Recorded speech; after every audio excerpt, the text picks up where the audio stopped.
Hersi Al Said, engineer, ni mhandisi kwa taaluma. Anajulikana zaidi kwa kazi mbalimbali alizofanya kupitia fani yake hiyo. Anatambulika kama Engineer Hersi kwa mashabiki wa Yanga na wengineo. Katika klabu ya Yanga pia ni kiongozi anayehusika na masuala ya usajili. Je, ametokea wapi? Mashabiki wengi ni kama vile hawafahamu umetokea wapi. Ni kama vile umeibuka ukawa kiongozi katika klabu ya Yanga. Mtupe maisha ya kisoka yako yalianzia wapi, kama mshabiki, kama mchezaji, kama mwanachama? Yalianzia katika kipindi kipi ambacho kipo katika maisha yako? Nashukuru sana kupata nafasi hii. Kwanza, kwa majina kama ulivyonitambulisha, naitwa Engineer Hersi Said, ni mhandisi structural engineer, lakini pia ni mpenzi, mshabiki, mwanachama wa klabu ya Young Africans na ni mpenzi mkubwa wa mchezo wa soka. Historia yangu kwenye soka kama Watanzania wengi tulivyo, naanza kucheza mpira utotoni, street footballing, mpira wa makaratasi ule zamani tunauita, ile mpira wa manylon unafunga na nyuzi. Naanza kucheza katika level hiyo. Sisi kwetu ni Kidongo Chekundu hapa. Sasa hivi uwanja wa JK Park huu sisi tulikuwa tunacheza wakati huo ukiwa ni mavumbi. Na mimi nimesoma pale shule ya jirani pale, ilikuwa inaitwa Kisarawe Primary School, sasa hivi inaitwa Dar es Salaam Secondary School. So taaluma yangu ya shule ya msingi nimeipata pale, na pale tulikuwa tunacheza sisi tukiwa wadogo kwenye huo mpira wa makaratasi. Baadaye tuka advance kucheza mpira wa gozi, zamani ile ilikuwa inaitwa tango.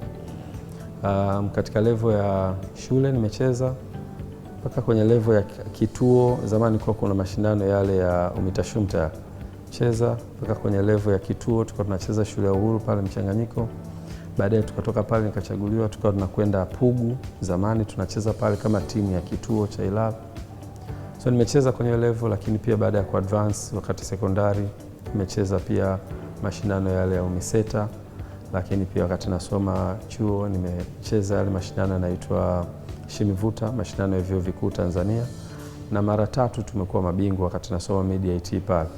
Tulifanya 2002 Dodoma, 2003 mashindano yakafanyika Arusha, tukachukua ubingwa, tukawafunga Mokops.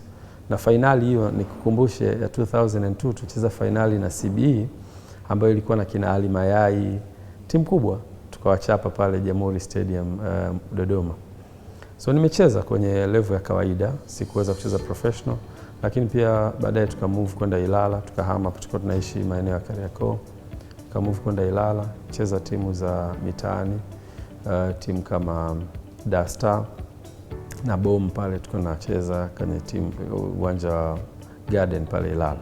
Kwa hiyo maisha yangu ya kawaida ya mpira ni hayo, nimecheza na mpaka leo bado naendelea kufanya mazoezi, lakini sio kwenye level ya kucheza competition. Lakini pia mapenzi yangu ya mpira yalikwenda mbali zaidi na kuanza kuipenda klabu ya Young Africans, na hii basically imesababishwa na marehemu mzee wangu. Alikuwa ni mpenzi mkubwa wa Yanga.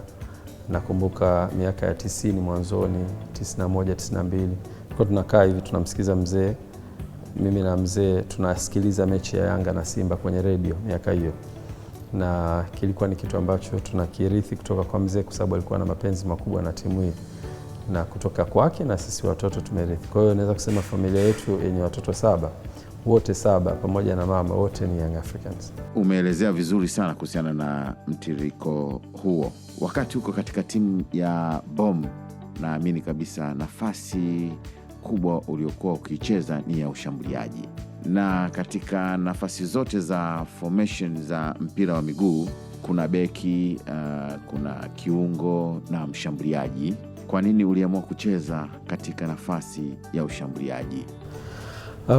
Unajua, kwanza style ya uchezaji ndio inaweza kukufanya wewe either uwe goalkeeper, uwe defensive, ucheze midfield au ucheze ushambuliaji. Kwa hiyo mainly talent yangu mimi ni kufunga na footwork nyingi na kupenda kukaba. Kwa hiyo kama huwezi kukaba au upendi kukaba, definitely huwezi kucheza kama kiungo au huwezi kucheza kama defender. Kwa hiyo mimi talent yangu ya uchezaji ilikuwa mainly kupokea mpira na kucheza na kufunga. Kwa hiyo ikanifanya pia nicheze mbele. Kwa hiyo ni sehemu ambayo ina fit in kwenye profile yangu. Kwa namna gani mpira wa miguu umekusaidia? Cha kwanza ni afya, kwa sababu ni mchezo ambao unakufanya unakuwa more active, lakini la pili ni mahusiano. Leo hii mpira umenifanya leo niweze kukaa na wewe hapa kufanya mazungumzo, lakini pia mpira umenifanya nikutane na watu wengi sana. I've been traveling sio tu Tanzania lakini duniani kwa ujumla kwenda kuangalia mpira. Mpira umenifanya nifike maeneo mengi, nimefika maeneo mengi. World Cup ya 2010 nafikiri ukiangalia ni watu wachache waliweza kuihudhuria. Imagine tunazungumzia miaka 11 iliyopita niliweza kuattend World Cup ya South Africa. Pia nilipata nafasi ya kukutana na watu wengi. Kwa mpira kwangu mimi, ukiachilia mbali career ambayo ninayo, lakini ni kitu muhimu sana kwenye maisha yangu kwa sababu kwanza kimenipa nafasi ya kujenga afya yangu, lakini la pili imenipa nafasi ya kukutana na watu wengi. Lakini ziada nitakwambia imenipa nafasi pia ya ku-add value kwenye mpira wa nchi hii. Naamini I've got a very clear mind na fikra ambazo zinaweza kusogeza mpira wetu kutoka hapa tulipo mpaka tunapotaka kwenda. Hili swala la mabadiliko ya mfumo katika uendeshaji katika klabu ya Yanga ilikuwa ni fikra ya mwenyekiti Dr. Mshindo Msola, na kwamba katika ilani yake ya uchaguzi moja katika kitu ambacho alikuwa anakitarajia kuifanya ni kufanya mabadiliko ya uendeshaji wa klabu. To what extent ni kitu kingine, lakini idea ilikuwa ni ya kwake. So na sisi kama wadhamini tulivyokuja kuingia mkataba na Yanga, tuliona one of the challenges ni kwamba sisi tuliingia mkataba wa kutengeneza tujezi na kudistribute. Lakini baada ya kuanza kuingia ndani unakuta club hizi hazina kabisa uwezo wa kifedha. Kwa hiyo hapo tuliona ili kuisaidia Yanga, tukaona iko haja ya kuwapa mkataba mwingine wa udhamini, ukiachilia mbali ule wa kibiashara. Kwa hiyo tukawapa mkataba wa kuwapa fedha kupitia kampuni yetu ya GSM4. Lakini hiyo ikawa haitoshi. Ukiangalia vitabu vyao, matumizi ni makubwa, mapato ni madogo. There's a big gap between matumizi na mapato. Sasa how are you going to cover the deficit? Shida ndio inakuja hapa. Kwa hivyo kupitia huu mradi wa transformation tuliona sasa iko sababu sahihi ya kufanya transformation na iko sababu ya kuongeza taaluma kwenye transformation itakayofanyika Yanga. Kwa sababu mradi kama huu ukiufanya leo lakini ukaufanya katika level ambayo ni nyepesi, hautaisaidia hii club. Baada ya miaka 2-3 mtajikuta tena mna sababu ya kufanya transformation, kitu ambacho hakitakuwa na afya kwenye timu. Kwa hiyo tuliona tufanye transformation ambayo kwanza ni sustainable, kwa maana itakaa muda mrefu zaidi. Chochote tutakachokibadilisha sasa hivi kiwe kina athari sasa hivi na miaka 10-20 ijayo. Kwa hapo ndo sisi kama wadhamini tuliona pia iko sababu ya kuwa involve watu wa La Liga waje kwa ajili ya kutupa taaluma ya kwa nini vilabu vyao vinafanya vizuri duniani. Vinafanya vizuri kwenye upande wa football, lakini pia vinafanya vizuri kwenye upande wa finance. Kwa maana vilabu huwezi kusikia vimeshindwa kulipa mishahara na vitu kama hivyo. Na pia kufanya investment zake. Kwa hiyo tuliwaleta La Liga wakaja kweli kutupa taaluma, na mimi ni mjumbe wa hiyo kamati ya mabadiliko ambayo iko chini ya mwanasheria Alex Mgongola. Baada ya kukaa nao tumepata taaluma kubwa sana. Lakini nichukue tu haraka transformation hii ina cover vitu gani? Kufanya transformation ya football club, kwanza hauwezi kukimbia swala la ownership ya club. Yanga sasa hivi ni 100% wanachama. Je, mfumo wa sasa unahitaji nini? Unaweza kuwa na 100% wanachama au club inaweza kuwa 100% private kama Azam Football Club. That's a private football club. Na Yanga ni timu ambayo inamilikiwa na wanachama. Sisi kama Young Africans tuliona iko sababu ya kuangalia faida ya kuwa 100% wanachama na hasara na 100% private na hasara zake. Baada ya hapo tuliona ya kwamba kila moja ina faida na hasara zake. Why don't we come up with a mixed model? Mixed model kwa maana ya part kuwa ni wanachama na part kuwa ni private investors. So we're coming up with mixed model ambayo government imetupa guidance ya 51 kwa 49. Kwa maana 51 watabaki kuwa wanachama ambao ndio majority shareholder na 49 watabaki kuwa investors ambao watakuja kuwekeza kwenye club. Kwa hiyo hapo umehudumia issue ya finance kwa kuintroduce investor kwenye club ambayo ilikuwa 100% wanachama. La pili ambalo linakwenda kufanyika kwenye transformation ni structure ya uongozi. Je, mfumo wa uongozi wa club tuliokuwa nao sasa ndio mfumo ambao utafanya club yetu iwe sustainable, iwe successful? Kwa unajikuta kwa mfano sasa hivi sisi tuna katibu, ndio head of operation wa Yanga, Mfumo wa sasa labda wa vilabu vikubwa unahitaji CEO. Kuna tofauti gani kati ya CEO na katibu mkuu? Tuangalie. Je, mfumo wa sasa una excom? Mfumo ambao tunao Yanga una excom. Mfumo wa sasa una board of directors. Kuna tofauti gani kati ya hao? Je, muundo ukoje? Mfumo wa sasa wa Yanga sasa hivi una mwenyekiti. Timu zote duniani zina president. Tofauti kati ya mwenyekiti na president ni ipi? Na ukija sasa kwenye level ya operation, hiyo ni level ya administration. Ukija kwenye level ya operation kwa CEO na idara nyingine, Yanga ina idara ambazo zipo. Je, idara hizo zinaongeza thamani? Kwa hiyo ukitransform una transform pia structure ya uongozi. Na kama kuna mfumo ambao ni mzuri utakaoipa faida club. Ukisema kuna idara ya marketing, idara hiyo inafanyaje kazi? Ina watu wangapi? Structure yake ikoje? Reporting lines zao zikoje? How hiyo idara inaongeza thamani financially kwenye club? Idara ya sales lazima uitransform. Idara ya legal and compliance, sheria na compliance. Idara ya football development. Yanga ina idara ya football development ambayo hiyo chini yake kutakuwa kuna scouting na academy. Tunapataje wachezaji? Je, tuna develop sisi kama Yanga wachezaji ambao tunaweza kuwauza au by default wameshindwa kuuzika wakaja kuihudumia club? Au tutakuwa tu tunanunua kila mwaka, tunakwenda Kongo, tunakwenda wapi kununua wachezaji? Kwa hiyo pia idara ya football development lazima iwe transformed na idara nyingine kadhaa including communication. How as a football club communicate? Je, mfumo wa mawasiliano koje? Sasa hivi tunajua duniani kote kuna digital transformation. Azam mnaona vitu vyao vinafanya kazi vizuri, radio, TV na vitu kama hivyo, lakini pia digital hauwezi kukimbia. Ingawa inaweza kuwa ni bure, watu wanaona kama Instagram, social media ni bure, lakini zina add value kiasi gani kwenye YouTube account ambazo zina malipo. Vipi content unaweza kuigenerate ukaipeleka YouTube watu wakaitazama, na hiyo ikaingizia pia mapato kwenye club. Kwa hiyo that's the whole of transformation. Lakini sisi Young Africans tulivyoona kupitia kamati yetu, hatuwezi kufanya transformation 100% kwa wakati mmoja. Tukachagua maeneo makuu matatu naweza kusema ambayo tuliweka kwenye phase 1. Eneo la kwanza ni eneo la ownership of the club ambayo nimeizungumzia hapo awali. Eneo la pili ni eneo la structure ya administration yetu, tuangalie mfumo wa kisasa. Lakini eneo la tatu ni eneo muhimu sana, linaitwa fan engagement. Mimi na wewe tunakubaliana kwamba Young Africans ina mashabiki wengi sana, lakini nikuulize swali, hao mashabiki wanainufaisha vipi club financial? Au club inanufaika vipi na kuwa na mashabiki wengi? Hakuna mfumo. Kwa hivyo tunakwenda kutengeneza fan engagement system ambayo itakwenda kuwaunganisha mashabiki na wanachama, kuongeza thamani kwenye club yao financial. So the fans and members, they will add financial support to the club. How? Tunatengeneza mfumo ambao utamtambua mtu anaitwa mwanachama, ambao tunao kupitia matawi, kutakuwa kuna wanachama. Tunakwenda kuboresha huo mfumo.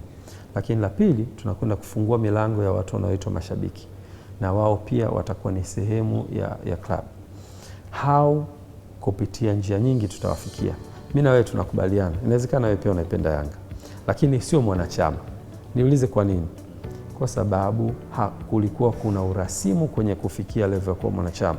Process ni ngumu, lazima utafute tawi, huenda hata usilijue tawi liko wapi, na tawi inabidi ujaze form, upeleke process, zipelekwe makao makuu zikajadiliwe, kutoka makao makuu zirudi, waseme huyu ni Yanga, huyu hapana, huyu tuna wasiwasi naye, ifike mahali sasa ndio wako approve. It takes forever kuwa mwanachama wa Yanga. Lakini sasa hivi hatuskip hiyo process ya kukuverify kama wewe ni mwanachama wa Yanga, lakini tunatengeneza mfumo ambao ni rahisi. We're going to come up with a thing called platform. Platform is more than application. Kupitia simu yako hapo ulipo, unaweza kudownload hiyo platform ya Yanga. Kwenye hiyo application or platform you can fill in all the informations, jina lako, umri wako, mahali ulipo, na vitu vingine, informations, email address, namba yako ya simu. Lakini ukaenda mpaka kwenye hatua ya kujisajili kuwa mshabiki. Sasa mimi nataka kuwa mshabiki, tunakupeleka kwenye sehemu za kulipa. Inabidi ulipe ada yako ya ushabiki, let's say shilingi 1000 kwa mwezi, mara miezi 12, 12,000. Inakupeleka kwenye mobile wallet yako, kama ni M-Pesa, Tigo Pesa, anything. Unalipa, immediately unapata registration namba yako ya kwamba umeshakuwa bla bla bla, Hersi nani amekuwa mshabiki au amekuwa mwanachama. Kwa hivyo ukiwa na simu yako you can download the application, lakini pia hatujawakimbia. Kuna watu hawana smartphones, hawawezi kuwa na hiyo application, kwenda kwenye USSD.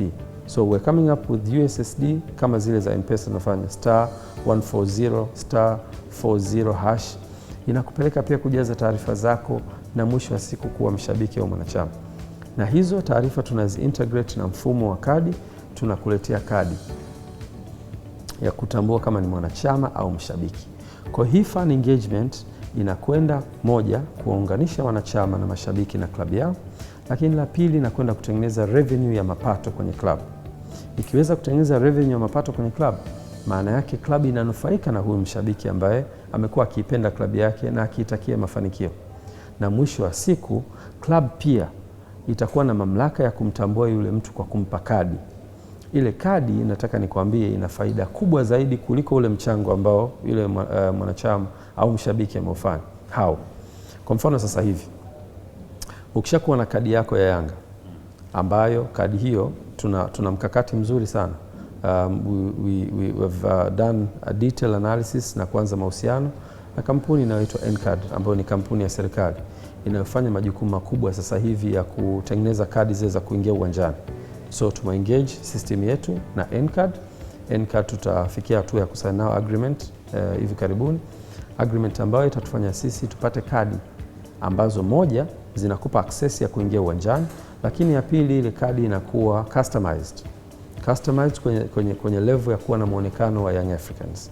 So la kwanza tutakuwa tumekuhudumia movement yako ya kuingia uwanjani, lakini ya pili tutakuwa tumekutambua kwa maana ya kwamba wewe either ni mshabiki au ni mwanachama kupitia ile kadi. Na mwisho wa siku ile kadi itakwenda kutumika kwenye huduma nyingine nyingi, ukiachilia mbali kuingia viwanjani, kupitia huduma nyingi. Kwa mfano N-Card ina huduma ya BRT, watakwenda kwenye mabasi ya mwendo kasi. Ile kadi yako utakuwa unaitumia kila siku.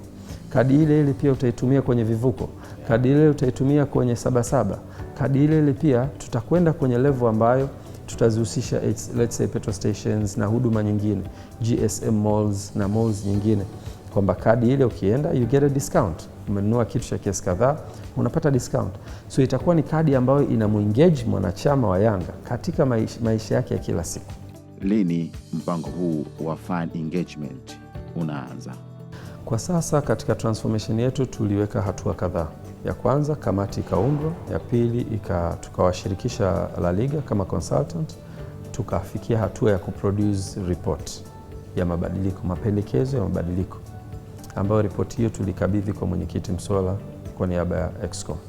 Hatua ya pili, mwenyekiti alitengeneza kamati ya mabadiliko ya katiba. Unajua kinachotokea, mabadiliko haya ambayo yamependekezwa yanakwenda pia kuathiri katiba. Unaposema unambadilisha katibu mkuu kuwa CEO, lazima iathiri katiba. Unaposema unambadilisha mwenyekiti kwa president, inakwenda kuathiri katiba. Kwa hiyo tuliwapa wataalam wa kamati ya sheria kuangalia mabadiliko haya yanaathiri vipi katiba. Kamati hiyo imefanya kazi kubwa sana chini ya mwanasheria Raymond Wao, na wamesha produce report yao, imesha kuwa submitted. Kwa kazi kubwa ya mabadiliko imefanyika, kazi kubwa ya mabadiliko ya katiba, pendekezo yameshafanyika. Hatua inayofuata tuliandikia wizara kwa ajili ya kuomba kupata nafasi ya kuintroduce mabadiliko haya kwenye wizara na stakeholders wote including FCC, bodi ya ligi, na baraza la michezo na wengineo, kuomba kupata nafasi ya kukutana nao na kutoa kile ambacho tunakifikiria kwamba haya ndio mabadiliko tunayapendekeza, na kupata mwongozo wa serikali, which is very important. Hatuhitaji kufika mahali ambapo tumeshafika mbele serikali inatuambia hapana, hiki hakipaswi kwa hivi. Tunatamani tuishirikishe serikali katika hatua za kwanza, itupe mwongozo wake kwamba hiki ni sahihi, hiki hapana, fanyeni katika mfumo huu. Kwa hiyo tumeshafanya hivyo na tumeshapata majibu. Baada ya kutoka hapo kupata mwongozo wa serikali na baraka zake, tunakwenda kwenye hatua ya kuwashirikisha wanachama kupitia matawi. Tutaifanya kwenye zone. Tuwezi kufika kwa watu wote. Tutafanya let's say Lake Zone. Tutakwenda Lake Zone, tutaita viongozi wa matawi, tufanye semina siku moja siku mbili kupendekeza mabadiliko haya na kupata mawazo ya wanachama. Baada ya hapo tunataraji mwezi wa 5 wa 6 mwenyekiti wetu atatangazia mkutano mkuu, ambao huo sasa tutakwenda kwa present mabadiliko haya kwenye mkutano mkuu baada ya wanachama kuwa wamepata na taaluma na wametoa pia mapendekezo yao. Baada ya mkutano mkuu, kinachofuata ni implementation ya yale ambayo yamepitishwa kwenye mkutano mkuu wa wanachama.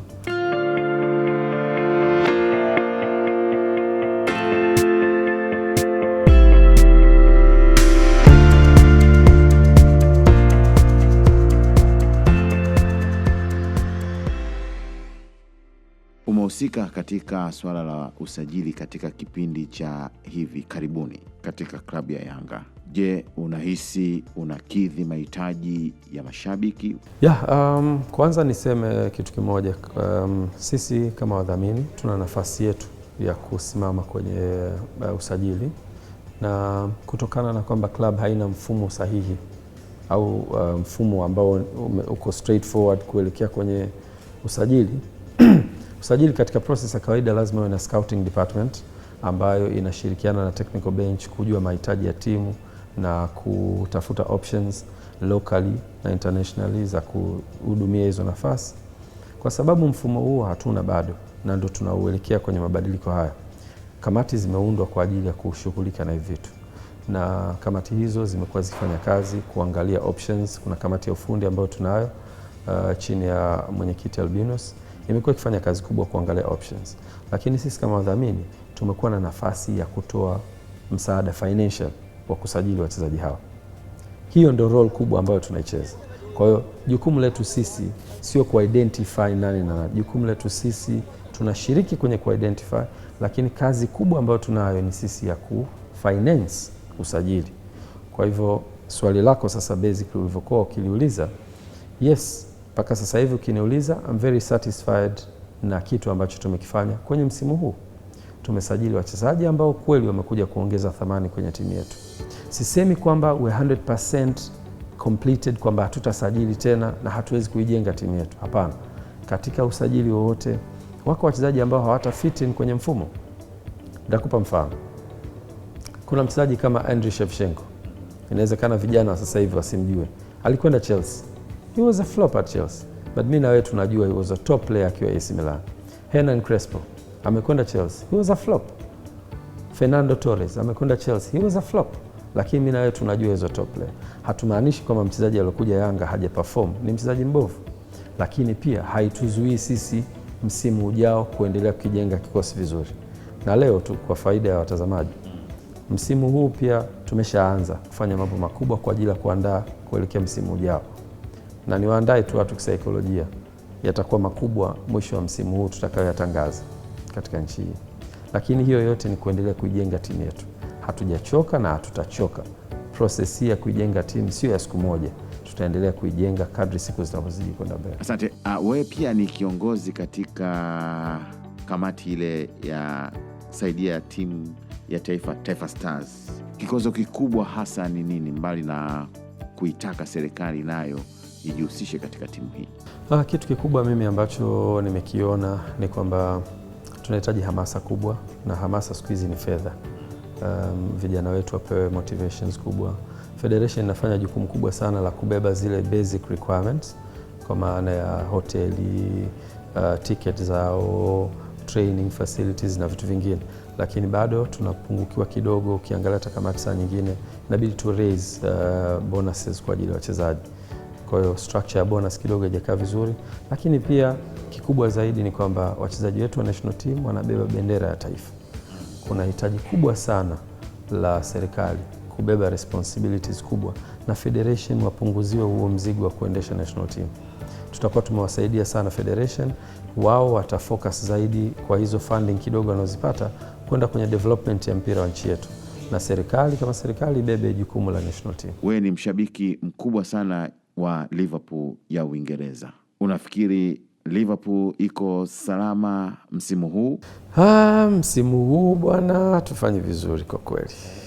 Champions League ndio lilikuwa tegemeo letu. We have been knocked out by Madrid. Premier League tuna struggle sana, na niseme tu mwaka huu sidhani kama tuna chetu. Klopp kafikia mwisho. Wanasema Klopp bana, system yake ya ufundishaji akija mwanzo ana implement system zake, lakini it's very tense. Sasa baada ya miaka fulani anaanza kupata mafanikio, baada ya miaka fulani kama ni mgumu kidogo kwenye kusajili, timu yake inaanza kuchoka, inaanza kushuka. Sasa alivyokuwa Dortmund ilikuwa hivyo. Dortmund wameshinda mpaka Ulaya na vitu kama hivyo, finali wameingia, alifanya vizuri sana, lakini baadaye timu inaanza kushuka haraka, na nafikiri mfumo huu sasa nilikuwa nategemea amejifunza ile kosa akiwa Dortmund. Sioni sasa, naona Liverpool inaanza kushuka. Unafikiri ni wakati wa kuwa na kocha mpya? Hapana. Ni wakati wa kumsaidia kufanya recruitment ya wachezaji wapya. Wachezaji wake almost wale every game. Ukiangalia line yetu ya mbele, Sadio Mane, Firmino, Mo Salah wale all the time. Ukija kwenye midfield angalau kidogo sasa imeongezeka Alcantara, lakini almost every day wachezaji. Rotation policy yake mimi kwangu naiona sio nzuri sana. Inatoa fursa pia kwa mpinzani kusoma. Yes, they know exactly. Lakini pia wachezaji wanapata nani kubwa sana. Uchovu kwa sababu his type of football ni 90 minutes running. Naambiwa wewe kuwa ni mtu wa diet, upendi unene na pia unakula wali kwa kipimo kidogo sana. Unaweza na kwa kipimo, yani kwa maana kwamba ukila wali unaweza kusema kwa wiki nitakula wali tu, lakini wiki hii sili. Kwa wali unaweza ukasema kwamba wiki hii labda naamua sili chakula cha namna hii wali. Sasa hivi bwana, niseme tu maisha yanahitaji kujizingatia sana afya, na ni muhimu sana kuangalia cha kwanza anachokisema ni chakula, lakini cha pili ni mazoezi na maisha yako ya kawaida kila siku, lala mapema na kufanya vitu kama hivyo. So kwangu mimi chakula it's a key kwenye maisha yangu ya kila siku. Kwanza mimi nafunga ukiachilia Ramadhani, sisi I normally fast Jumatatu na Alhamis. Katika hizo siku mbili, siku moja hainipiti. Lakini la pili, wanasema pia it's the best kufanya breakfast, lakini mimi kwangu breakfast ndio kitu ambacho nakiavoid kuliko kitu chochote. Kwa kuna kitu wataalamu wanaita there's a type of fasting. Una skip breakfast and then you eat proper lunch. So mimi kwangu the best food is lunch na skip breakfast. Kwa asubuhi sili kitu chochote.